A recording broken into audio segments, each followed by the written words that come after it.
Hello, everyone, and welcome to another episode of Real Me and a movie podcast where you didn't really ask for, but hey, I'm going to give it to you anyways. This is a podcast where I talk about anything, everything, and anything about movies.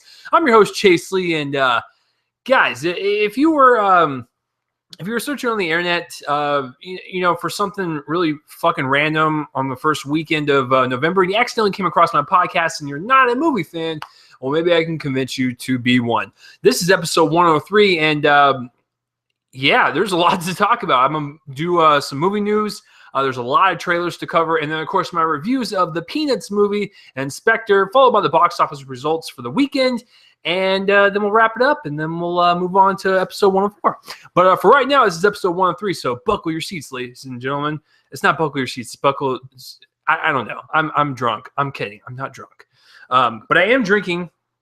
Before we begin, I'm drinking some really interesting soda. It's coconut soda, and it tastes like someone squeezed a fucking coconut right into that. It's not really for me, but you know what? I'm gonna drink it anyways. So, how you guys doing? You guys are doing pretty good. I haven't seen you or talked to you in about 7 days. What's going on? Did you guys see any good movies?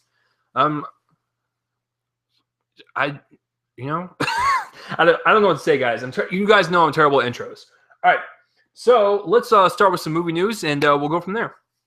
All right, so the first piece of news I want to talk about is that Fantastic Beasts and Where to Find Them is the Harry Potter prequel, and it's going to take place about 50, 60 years before the events of Harry Potter. I'm really looking forward to it. J.K. Rowling is writing the script, kind of nervous just a little bit because she is an author, not a screenplay writer. And I believe it's being directed by David Yates, who did the last 4 Harry Potter films. So what's the news then? We already know everything. Well, they released some photos. I think it was Entertainment Weekly. Was it? Yeah, I think it was Entertainment Weekly.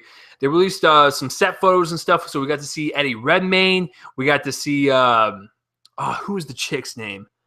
Oh shit, I forget. But anyways, Eddie Redmayne is the main draw because he is the main character of this said franchise, Newt Scamander, and we're gonna be following his adventures and stuff. And I gotta tell you, man, as soon as I saw those pictures, I was completely thrown into the world of Harry Potter once again, and I could not be more excited. So Eddie Redmayne looks fucking awesome, and his Harry Potter getup, his wizard magic type of clothes. So I'm really looking forward to it. These pictures look really great. So if you guys haven't seen these pictures, please search them out, especially if you're a big Harry Potter fan. Never read any of the books, but I'm a huge movie fan. I remember going to the midnight shows of Deathly Hallows Part 1 and Part 2. I had so much fun with it and stuff. I was so sad when it ended after Part 2. My soul just kind of weeped a little bit and just kind of cried for like a week straight. So yeah, I'm really looking forward to this. The photos look great. Eddie Redmayne looks like he fits in that world. It looks like he looks like a character to where if he was young, old, or whatever, he would work well into that world. He looked like he went to Hogwarts at some point in his life, which he probably did. He just doesn't want to tell anyone. So there's that piece of news. The next piece of news is that Star Wars released some character posters. We have Han Solo, we have Leia, we have Finn, we have Rey, we have Kylo Ren, and basically all of the posters is their faces with either a gun, a lightsaber, a staff, something in front of their their right eye. That's it. I mean, listen. When we get into the trailer section, I'll tell you guys that I'll say it once again. I'm not the biggest Star Wars fan. I'm not. I'm a casual fan. I like the franchise. I think it's a very fun franchise. I just don't go ape shit over it. But the posters, they're cool. I do like the Kylo Ren one. That one looks badass. I'm not gonna lie, because Kylo Ren's all black in his suit, and he's got the red kind of fucked up looking saber. So yeah, that one looks cool. Other than that, it's just like, oh, okay. But yeah, the new character posters were released, and I'm sure they're going up in theaters nationwide to entice the people that want to see it more than I do. But I will see it though. The next piece of news is that Nicole Kidman, she's a very fine actress. I've always usually liked her in pretty much everything. I'm trying to think of what my first exposure to her was, but I can't remember. But I really like her movies like Eyes Wide Shut, or when she did oh man, I really liked her in The Others. I think it's a very underrated horror film that was 14 years ago. Oh, gross. Yeah, so she's one of these actresses who is very, very good in everything she's in. I've never really seen anything where she's like super bad. It's like she's either good or like she's excellent to a point where like she could be getting some Oscars. So what's up with Nicole Kidman? Well, apparently she's being rumored to be in Wonder Woman, which would be awesome. Now, I don't know if she's going to play like a good guy, a bad guy, but having Nicole Kidman in there is going to be interesting because I've said this on the show before and I'll say it once again. Gal Gadot, whatever the fuck, is not an actress. Do I still agree with her casting? No. But if she's actually okay in the small bit that she's going to be in Batman v Superman, sure, I'll buy it. I'll let it move on, and I'll see her movie and I'll judge it from there.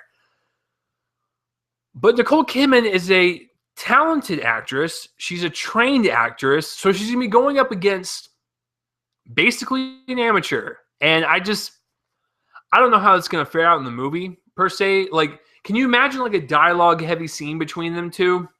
Nicole Kidman's delivering like this awesome, badass monologue. And then Gal Gadot's like, yes, I will. What's the line? Stop you. I will stop you in your tracks. I will stop you in your tracks. It's like, come on, Gal, just go sit down. We'll see how it goes. I mean, but if she is rumored for it, that will help the film because I don't know how Gal Gadot is going to carry a film when she's not a real actress. I don't know. Like, they need to, I guess the only way to do it is when you surround her with supporting characters and supporting actresses that are way better than her. Maybe that'll make her look good. I don't know. But if Nicole Kidman does join, that makes me even more excited. So she's in talks. It's not really inked yet, I believe, at the time of this recording. So, yeah, there you go. And then the last piece of news I want to get to, I own all three of the original Girl with the Dragon Tattoo trilogy, and then the Girl Who Played with Fire and the Girl in the Hornet's Nest, I believe. What's really funny is I actually own all three of them, but I've only seen the first one. I blind bought the second and the third one because I love the first one so much. And I heard that trilogy was really, really good. And then David Fincher's version comes along in 2010. I really enjoyed it. I think it's actually better than the original.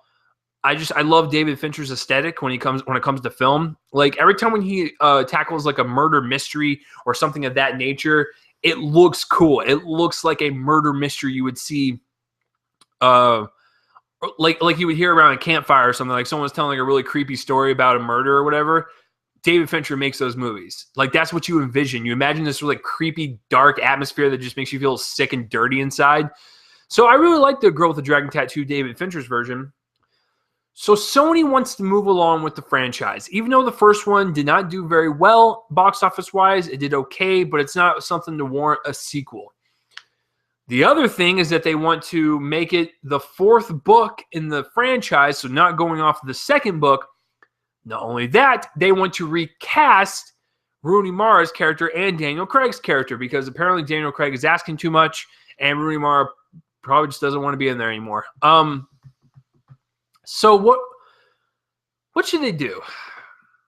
It took me a while to like think about it, but I think what Sony should do is just treat this franchise like Old Yeller and take it out to the barn and shoot it. I'm sorry. It's just the first one was fine for what it was, but not everyone went to see it. So them doing a sequel or reboot or whatever, it's risky as shit, dude. So I don't want them to do that. I want them to just give up. I'm sorry, Sony, it ain't working for you. Just give it up, okay? And them tackling the fourth book as like a soft reboot, I don't know, man. Maybe the trailers convince me it'll be fine. Like the one thing that's kind of holding hope for me is the person in talks to take over Rooney Mara's character is Alicia Vikander, whatever the fuck. Anyways, she is in talks to take over. If she does, I will be super excited. I loved her in Ex Machina. And I heard she was really good in The Man from U.N.C.L.E. I hear she's really good in The Danish Girl. This girl's on fire, man. She's like in every single fucking movie this year. She's appeared in like 5 or 6 movies. It's insane. But anyways, in the movie I saw her in, Ex Machina, she was outstanding. And I've been wanting to see her in something else. I just never saw The Man from U.N.C.L.E. and I haven't seen The Danish Girl yet. So if she takes Rooney Mara's place, I'm actually okay with that. Like, I actually really want to see that kind of coming into light a little bit. I really would like to see Alicia's take on this character and stuff. So, am I excited for the sequel / soft reboot? No. But if Alicia Vikander is in this movie, I'll give it a shot. Let's put it that way. But either way, for all you people out there that have read the 4th book, let me know how it is. Comment that place for up on my face and let me know. But that's it for all the movie news, guys. If you have any comments or questions on the movie news, just hit me up down below. It's kind of a slow news week, but it ain't a slow trailer week. This might take a big portion. So I don't know where to begin. All right, so let's talk about this is the first trailer I'll talk about. Is Chiraq. This is directed by Spike Lee, and basically the movie is based off of like a Greek kind of like a Greek comedy play or whatever, and it's set with the backdrop of like the violence in Chicago and stuff, and they compare Chicago to Iraq. That's why it's called Chiraq, and the trailer looks cool, man. I've always been a huge fan of Spike Lee. You can tell when it's a Spike Lee movie, man. He's got his distinct style planted all over his movies. The most recent thing I saw from him was the remake of Oldboy. Didn't really care for that one. It is what it is. But he's moved on from it. But other than that, all those other movies like Malcolm X, Do the Right Thing, this guy makes his movies, puts his stamp on it, and you can tell who touched this movie. He also did Inside Man. That was a really cool little heist film. So this trailer starts, and it reminds me of his old school movies like Do the Right Thing and stuff. It looks so good. Like, I don't know how to describe it. It's got this slew of cast, man. I haven't seen Nick Cannon in a movie in quite some time, so when he popped up, I was like, there you go, Nick. There you go. But I really liked just the way it looked, the way it felt, the flow of it. It was really funny, but it looked like it's going to have some really good messages involving violence and stuff, especially in Chicago, which I think my facts are going to be wrong on this, but I think Chicago has more deaths in that state than it does in most countries in the entire world. Like, that's how crazy it is in Chicago. Don't live in Chicago, so I don't know how bad it is. But I hear things. As a Texan, I hear things. Let's put it that way. But anyways, the trailer looks really cool. It's got Samuel L. Jackson, John Cusack, Dave Chappelle popped up in it. I was like, there's a bunch of people that popped up, and I was like, oh my God, where the hell have you been at? So Chiraq, check it out. Spike Lee joint. Yo, what up? So that was a good one for the week.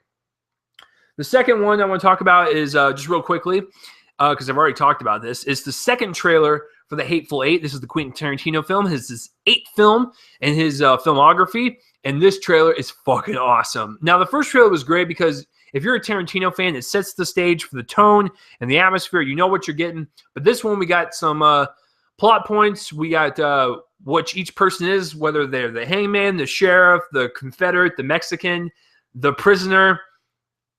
I forgot the other ones, but I love the trailer.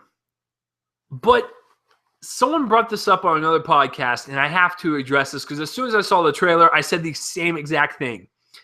In the trailer, Kurt Russell, the guy who is holding the prisoner and is going to go hang her the next day, he announces to the whole fucking cabin that she's worth 10 grand if she gets in there, if she comes alive. Why would you announce that? But at the same time, that same podcast brought up that with him announcing that, don't fuck with him. It's kind of like one of those things where like, hey, I'm announcing this. Don't fuck with me because I will fucking kill you type of deal. So, I mean, I get it. But at the same time, why would you address that in front of 7 strangers? Why, Kurt Russell? Why? But anyways, it's shot well. The dialogue looks like it's going to be driving that vehicle. I'm super stoked for the Hateful Eight. But fuck you, limited release, because I live in Texas. I'm not going to get it until January 11th. But it comes out the same day as The Revenant, so it'll be a nice double feature. So, Hateful Eight Trailer 2, awesome. Love that second trailer. Take someone that you hate. That was the tagline. This holiday season, take someone to this movie that you absolutely hate. So, excuse me. The third trailer I want to talk about is Alice in Wonderland Dulce. But it's not called Alice in Wonderland 2. It's called Alice Through the Looking Glass. Never read the book, so I don't know what it's actually based off. I don't know what's fact. I don't know what's fiction. It's blah, blah, blah, blah. So I kind of like the trailer. Not going to lie. Did I love it? No. But I think it looks really cool. I think it's got a really cool look to it. Did it really rope me in and go, holy shit, I need to see that movie like now? No. But I am intrigued, and I did like it quite a bit to where I'm just like, okay, if I hear good things from it, I might go see it. I just didn't really care for the first Alice in Wonderland, just to be honest with you guys. I love Tim Burton a lot, but that was just a movie I just did not care for at all. I just thought it was too busy. I thought there was a lot of stuff going on, and it tried so hard to be different and super CGI. I just did not care for it. But I gotta admit, though, the trailer for the second one looks cool. I like it. And I actually like Sacha Baron Cohen in it. He plays Time. It looks like he's going to be a really cool villain. So I'm looking forward to it, kind of, because this first trailer makes me kind of want to go see it. And if I hear good things from it, then I will kind of tap into it and be like, okay, I think I'll go see this. But other than that, probably not. So, but I mean, if you guys like the first movie, tell me what you thought of the second trailer for the trailer for the second one. Did you like it? Did you hate it or what? But I mean, I liked it personally. It's got a really cool look to it. Like I said, it's a different director. It's not Tim Burton. It's James Bardem, who I think did The Muppets 2010. Yeah. So, yeah, it looks cool. I'm interested. All right. So the fourth trailer is God's Not Dead 2. This is the sequel to God's Not Dead. Listen, guys, I've said it once and I'll say it again. I'm not a religious person, so these religious type movies, they're faith-based and, you know, towards that certain audience, they're just not for me. I mean, but if I wanted to judge on the trailer, it's a horribly put together trailer. I think, because I've seen a couple of religious films like Left Behind. I saw that movie Courageous and stuff.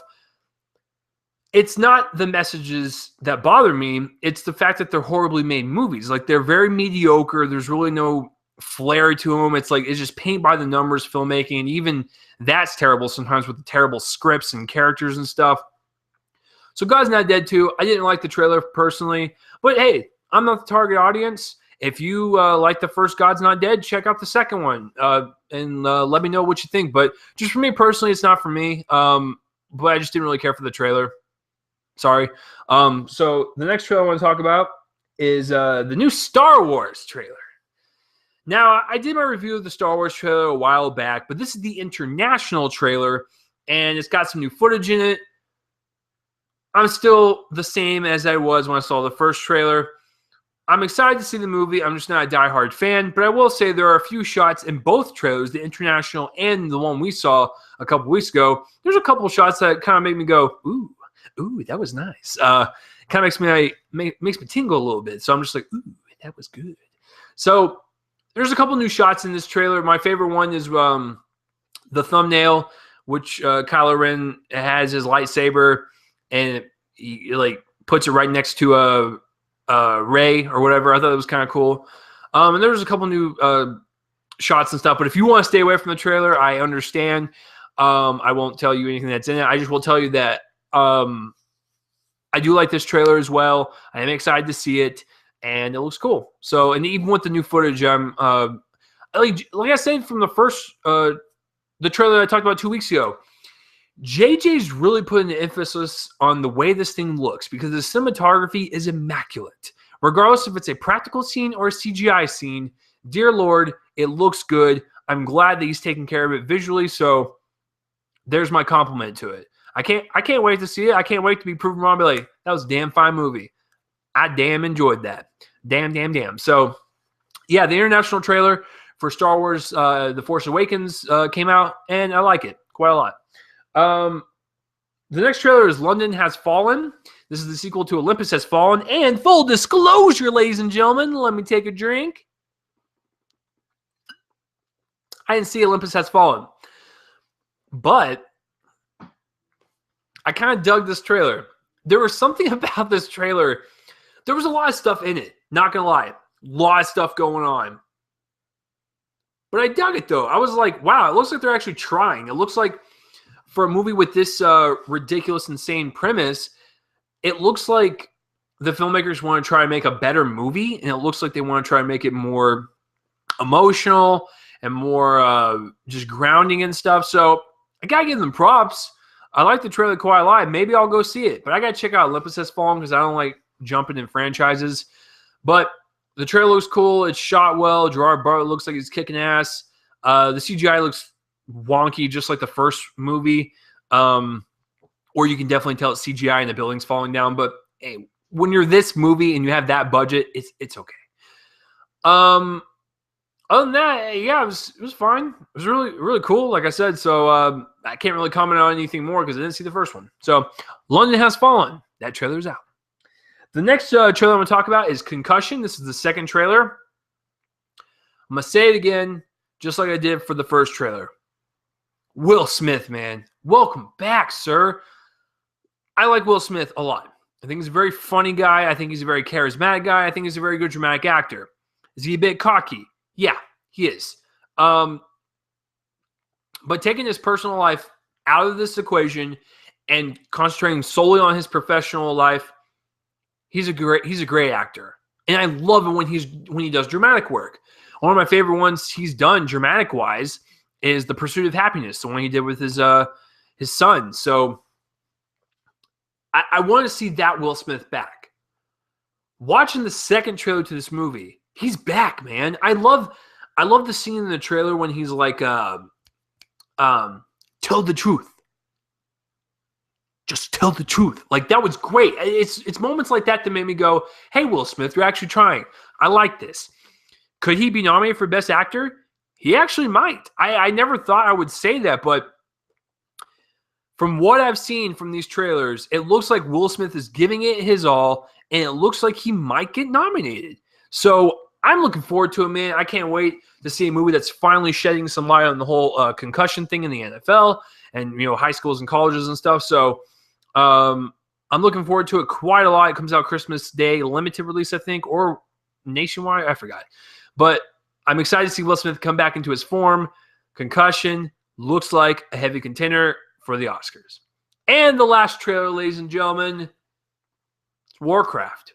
Let's get a little nerdy. Let's get a little sweaty. So Warcraft, I never played the games. I played the game for like 5 minutes one time, and I was like, not for me. So I can't really comment on the gameplay or the lore of the game. I don't know all that stuff. But watching the trailer as a person that has literally never played World of Warcraft, I didn't even count those 5 minutes as playing it. I didn't even get anywhere. I didn't even complete a mission. So as a guy that is not really a fan of those games or has really played those games, I love the trailer. I actually do. Star Wars is not my thing. Movies like Lord of the Rings are my thing. And this movie reminds me of Lord of the Rings. It looks like we're going to get this really cool story between the humans and the orcs. But I have one of my friends that does play the game, and he says that, orcs are not supposed to be good. Didn't know that. Because in the trailer, it's portrayed as the humans and the orcs are actually good, but, some people, the higher-ups, see the orcs as bad, so the humans try to take over and kill the orcs. And I'm sure they'll just... See, I'm getting into, like, super sweaty, what the fuck are we talking about territory. I mean, I honestly don't know. I'm guessing. And I'm pretty sure there's going to be a bigger threat at the end, so I don't know. But as far as the trailer goes, it looks epic in scope. It looks like a really cool fantasy adventure. I've been looking for something like that because I really like the Hobbit movies as well, and those have been kind of filling in my place for those types of movies. So Warcraft might do that for me. It looks super big budget.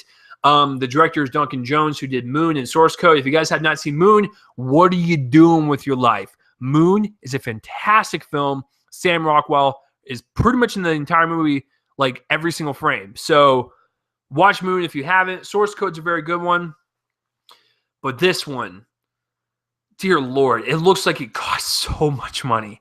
I really hope that Duncan Jones will pull through. I'm sure he will because I've liked his 2 previous movies. So Warcraft looks epic in scope, looks like a lot of fun. I will be there as a person that has literally never played the game before, and I just don't really care for those games anyways. But the movie looks awesome. So what do you guys have to think about the trailers? Comment in the place above my face and let me know. What is my favorite trailer of the week? Good question, Chase, who just asked Chase.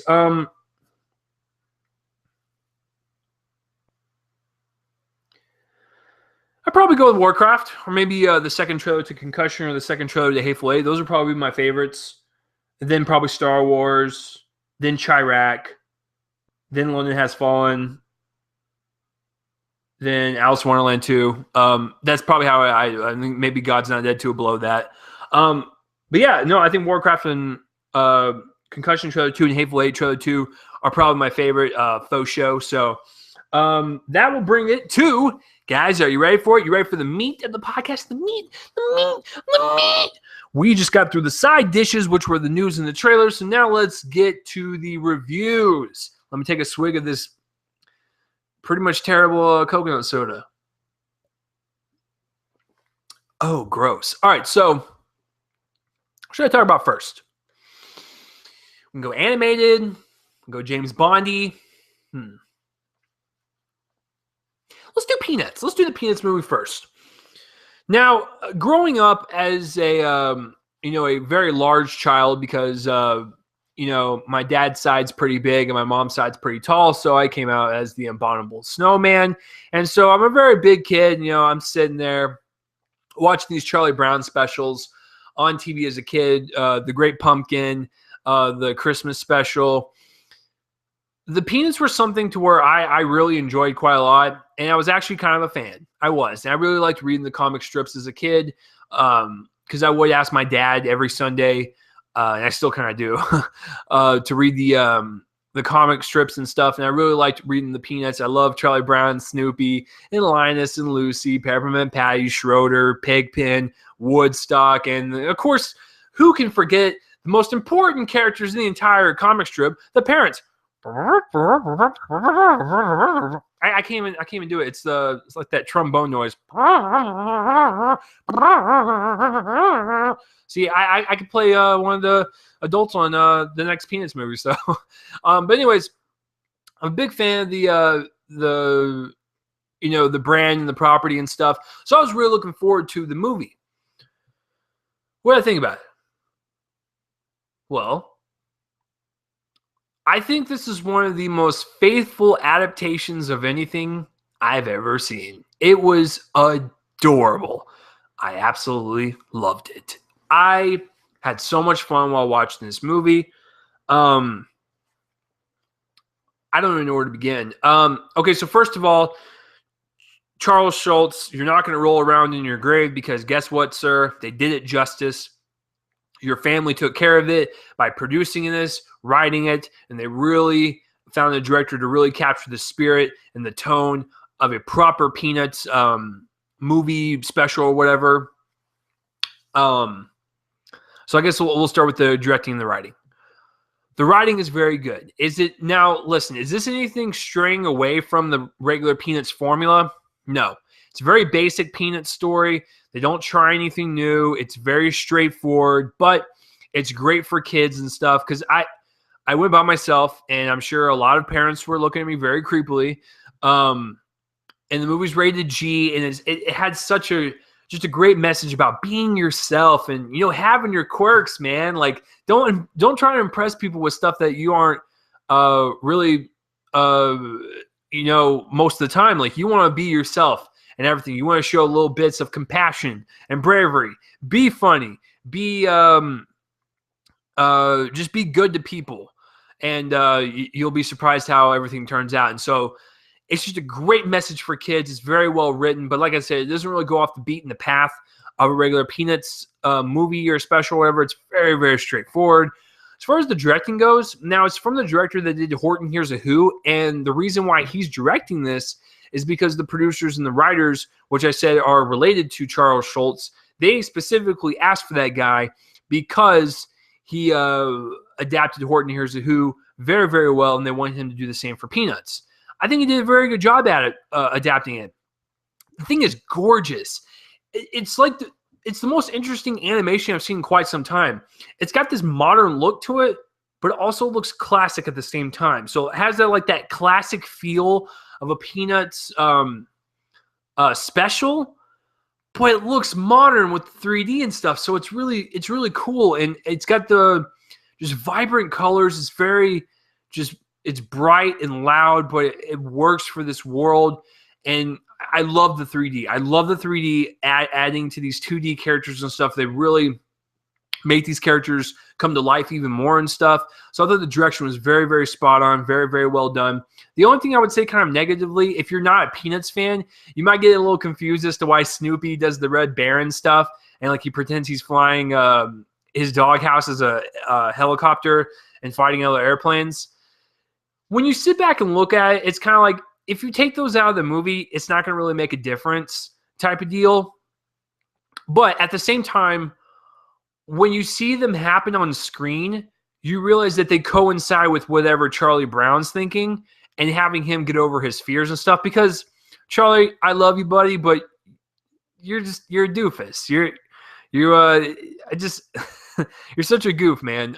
So everything that Snoopy did when he daydreamed was, like I said, very reminiscent of what Charlie Brown is kind of thinking and what he needs to overcome in terms of talking to this new girl or doing the talent show, impressing the girl, like I said, or whatever. So I can see why people might think the Red Baron stuff is kind of weird. I like it personally.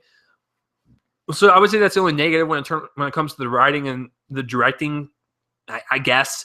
Acting-wise, the voice acting is very well done. They're all kids that actually play all the voices to all these Peanuts characters and stuff. I thought the kid that played Linus and the kid that played Charlie Brown, genius. They were so good. They were spot on with their dialogue. And like I said, it just reminded me of the characters you saw on TV or imagine what they sound like in the comic strips and stuff as a kid. And so these kids did a very good job voice acting. So props to you for doing that. Cinematography-wise, like I said, in the directing, the animation is so crisp. It's so fresh. It's so vibrant. It really plays well to this whole universe.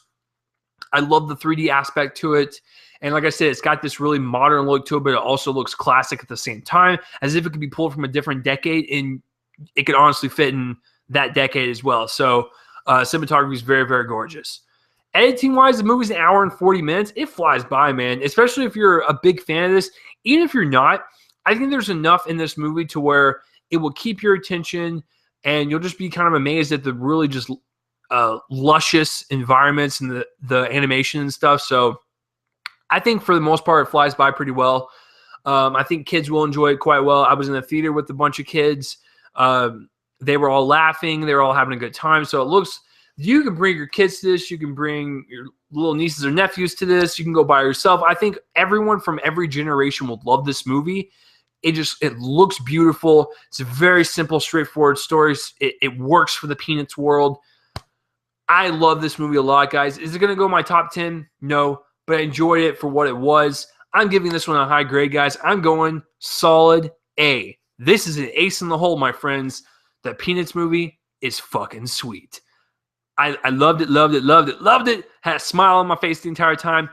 Gets an A. All right. Let's move to Spectre. It's a Spectre. I tried to do the theme song for it because that would have been better than what Sam Smith did. All right, so anyways, a little backstory on James Bond for me. I'm not the biggest James Bond fan. To be completely honest with you guys, I've never seen a Sean Connery James Bond. I have never seen a Roger Moore James Bond. And I've never seen a Timothy Dalton James Bond. I have seen GoldenEye, the Pierce Brosnan one, and I've seen Casino Royale, Quantum of Solace, and Skyfall. That's it. So this is my sixth one. Wait.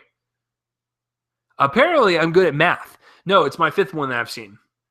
It's actually only the second one I've seen in theaters, because I saw Casino Royale in theaters and I've seen this one, Spectre. So my favorite by default, because, you know, I've seen more movies of his and stuff. And just from watching him and stuff, I really like Daniel Craig as James Bond. I think he totally nails the character. Never read any of Ian Fleming's books, so I can't compare it to the character in the book. But as far as the movie goes, he's got the gruffness. He's got the suaveness. He can kick ass.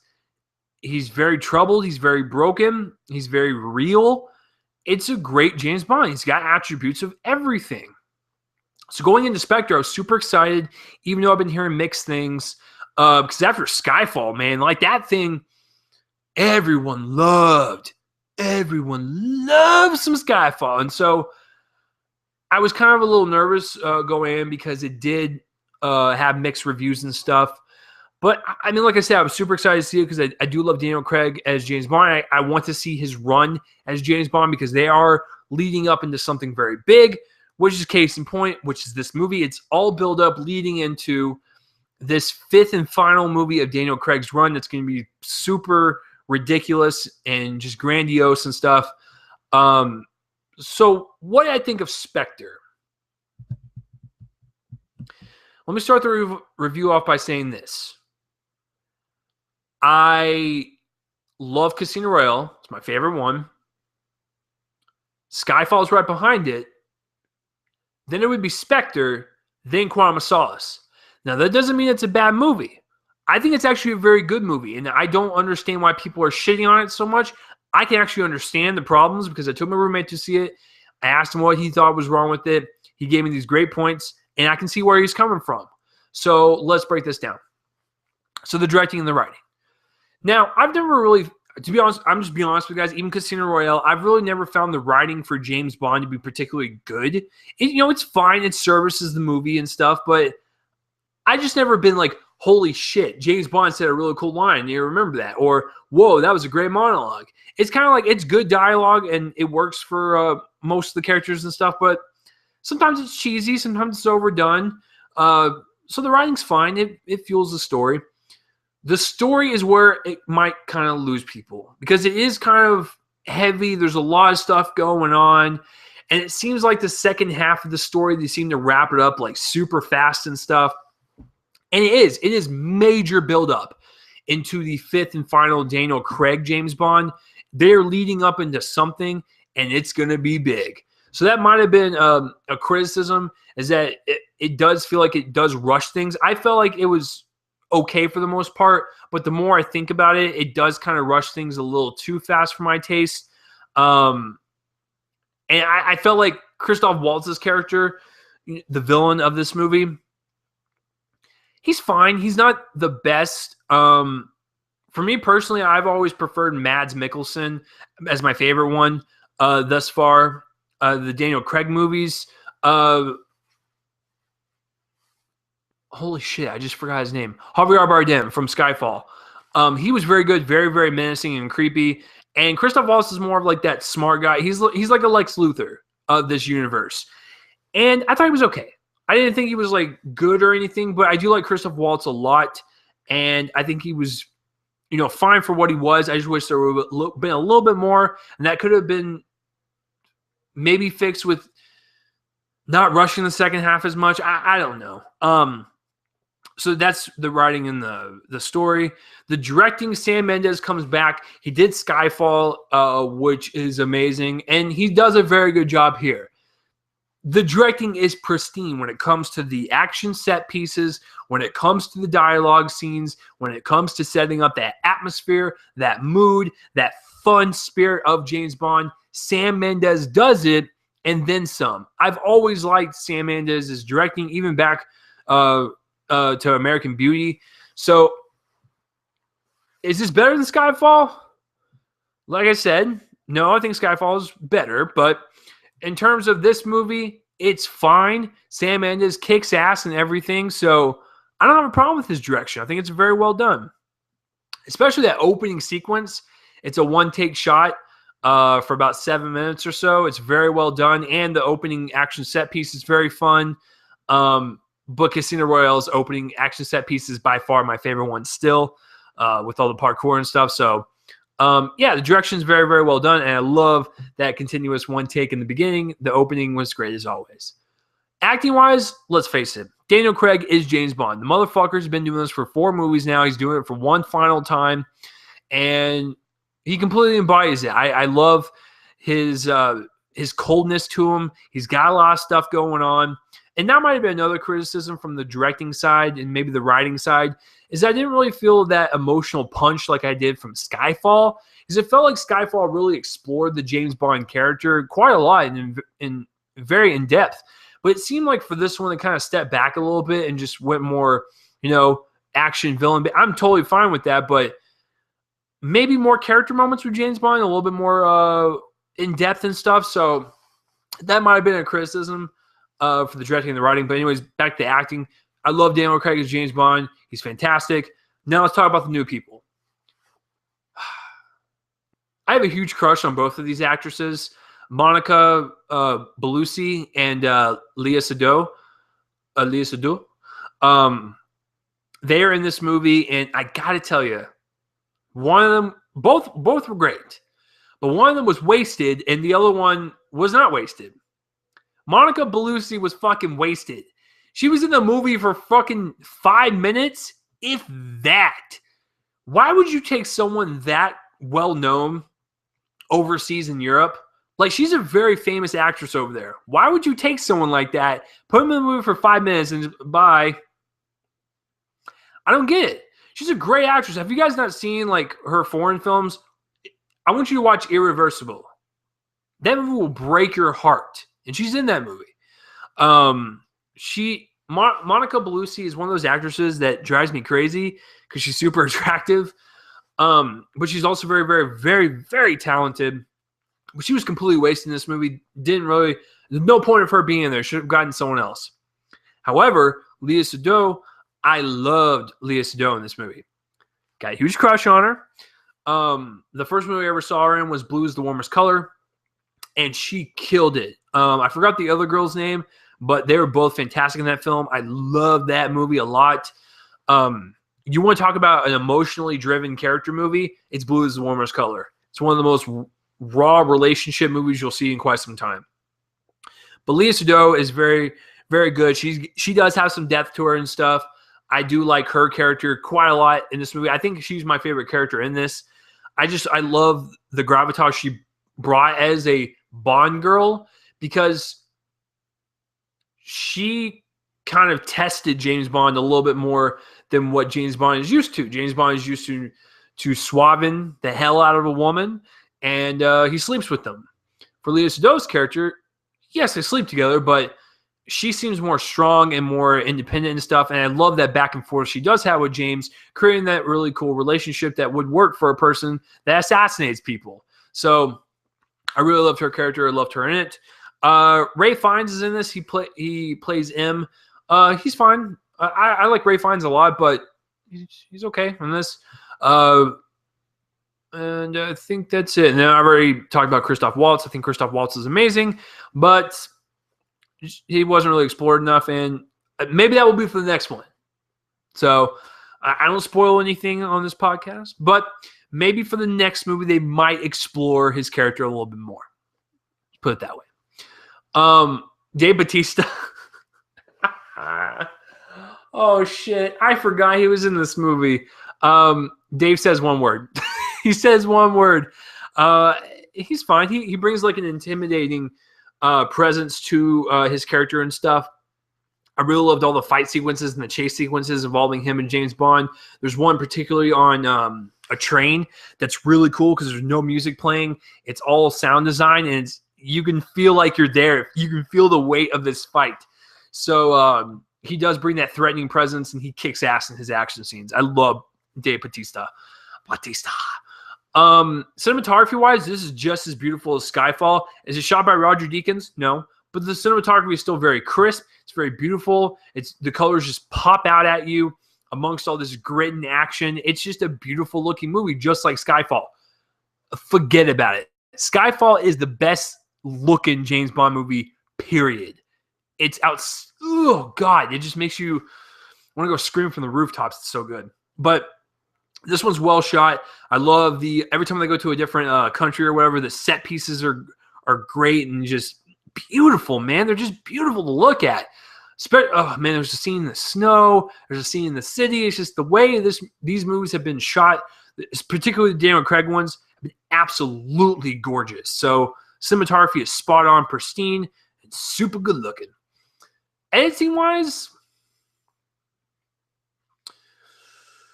it was a little over 2 hours long, and you can kind of feel it. I'm not going to lie. I was enjoying myself, but towards the middle of the movie, I was kind of feeling, a little weight on it. I was like, okay, can we get this moving? And that might have been the problem because they did move on pretty fast in the second half. So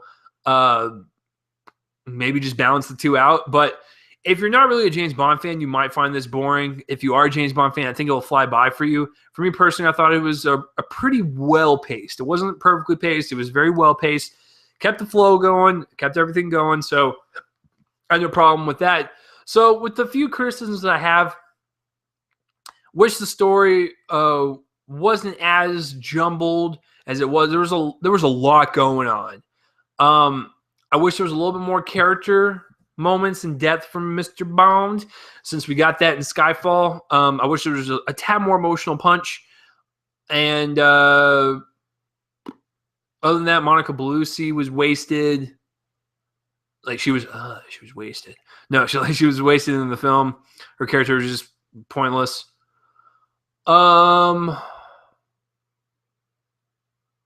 That's about it for the criticisms. But I really like Daniel Craig as James Bond. I think this is a nice installment to this franchise. I can't wait to see how they're going to wrap Daniel Craig's run up. It's a very very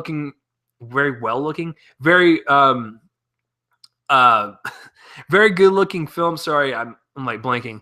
The action set pieces are very, very good. And I actually personally like the story, even though I can tell you that there's a lot going on. If they just made the story and the script more tight, it probably would have flowed a little bit better maybe and not feel as rushed. I don't know. I don't know how to fix it because I can't write a James Bond movie. I can't fucking do that. I've written comedies before, but I can't write fucking action movies. So overall, I still enjoy this. I highly recommend this one, especially if you are a James Bond movie. Are you a James Bond movie? If you're a James Bond fan, I think you'll enjoy it.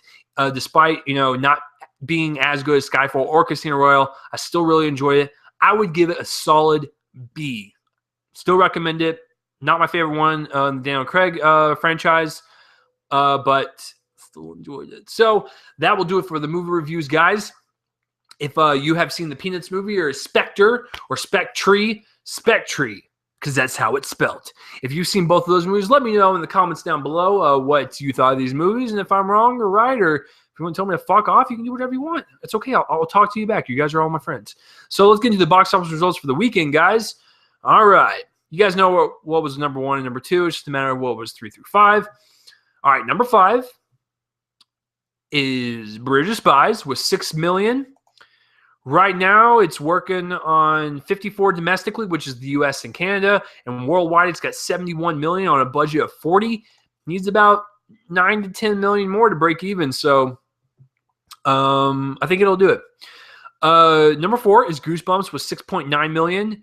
Its budget's 58. Domestically, it's got 66, and worldwide, it's got 92. It hasn't really broken even yet. I thought it would. I mean, shit, it keeps getting a lot of money every single week. And number 3 is The Martian with 9.3 million. My computer is bugging out. This is what happens when you do it live. The Martian, like I said, got 9 more million this week.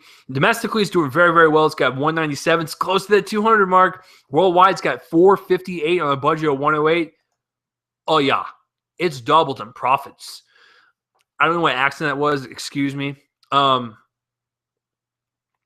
2 is the Peanuts movie with 45 million. Very, very good. Especially for that movie. I didn't think that many people would go see it, but I guess it does span across many generations. Domestically, it's got 45, like I said. Worldwide, it's got 49 for the weekend. And its budget is 99. So let's just, for argument's sake, let's round it up to 100. Double that to break even. you need about 200 mil to break even for this movie. So I don't know if this movie's going to get a sequel or not. We'll see how it does in the coming weeks. But just keep in mind, Charlie Brown, that The Good Dinosaur is coming out in a few weeks, and you will get slaughtered by Pixar. So, yeah. Hold on, guys, because my computer seems to be bugging out. You guys enjoying the show so far? Okay. Hold on. Don't you just love it when your computer fucks up? All right, number one, obviously, is Spectre with 73 million. My computer will stop being fucking dumb.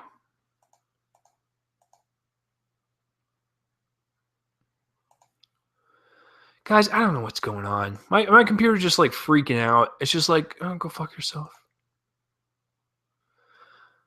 Oh my God. Okay. Fine, whatever. You want to play it that way? Box Office Mojo. $73 million this weekend. Not bad for a James Bond movie. I think Skyfall was around that much, I think, if I remember correctly. I don't know what the budget is because Box Office Mojo likes to shit its pants right at the right moment. So let me try it one more time. But I think the budget's like, I want to say like 200 something. Yeah, Box Office Mojo, go fuck yourself. Okay.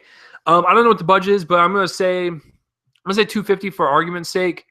Not 250. I'm going to say 200 for argument's sake.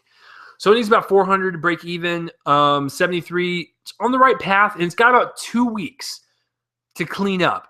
It's got this week and next week. Because the third week, I believe, is it Hunger Games? Or is it? Yeah, I believe Hunger Games is the third week. So, Spectre, you get 2 weeks, brother.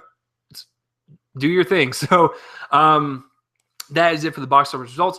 But that will do it, guys, for this week on another episode of Real Me and Cole in the Movie Podcast, episode 103, the Peanuts movie, Spectre. We talked about some movie news, some trailers.